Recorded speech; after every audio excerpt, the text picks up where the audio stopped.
A new text editing tool that was introduced in Adobe Creative Cloud is called the Touch Type tool. And the Touch Type tool will allow us to edit individual letters of text kind of separately from all of the other text. It just makes it easier than kind of the previous ways we had to do with it. And what's also nice is you could use the Touch Type tool with regular point text or with area text. Right now I have a plain blank artboard on the screen. The color mode doesn't matter. I just want to zoom in here before putting any text down on the page, just so I can see what I'm doing. I'm going to go over and get just the plain old type tool for point text. I'm going to turn on the caps lock key. I'll click. I'll type the word Illustrator. And I want to make this bigger, so I'll select it. Command A or Control A in Windows. And let's go over here and maybe 48 points so we can see what's going on. Okay, that's great.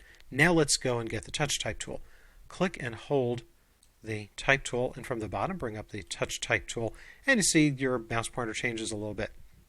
I'm just going to start with the first letter. I'll click the I, and you notice we have a little dot on top. We have kind of 3 more hollow dots around, and in the lower left corner we have a solid dot. Let's just start at the top.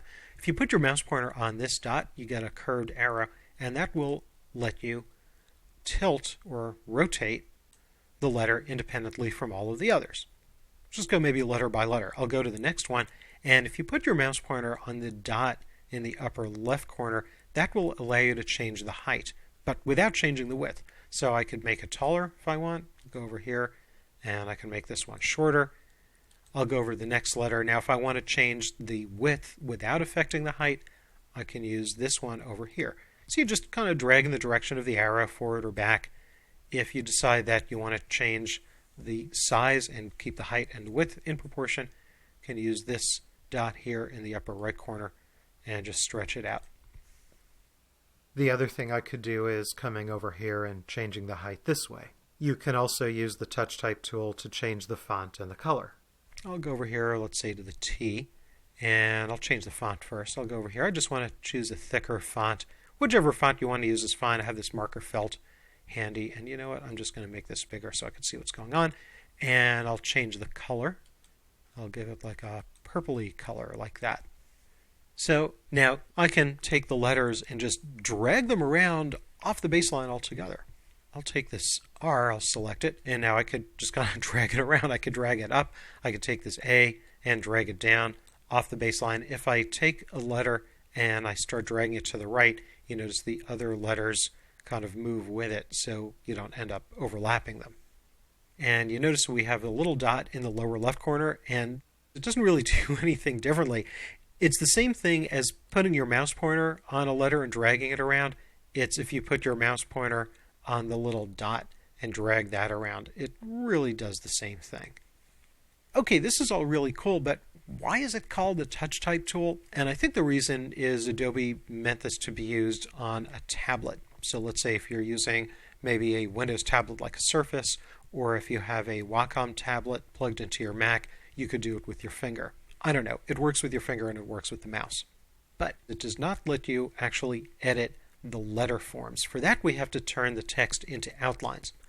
I'm going to go and get the regular selection tool, leave the text selected, go up to the Type menu, and about 2/3 of the way down, choose Create Outlines. And now it turns the text into shapes. So this is no longer text that's editable as text with the text tool. It's as though you took the pen tool and drew the letters yourself as shapes. I'm going to zoom in a little bit more. You can see all of the anchor points there as well. I can take the direct selection tool and maybe grab a couple of anchor points and stretch them out and modify them so I'm changing the shape. If I want, I could pull the whole thing apart. I'll go and get the regular selection tool and click over here, and then I'll just go up to the object menu and ungroup, or Command-Shift-G, Control-Shift-G in Windows, and now each letter is a separate shape, and I can move these around as well.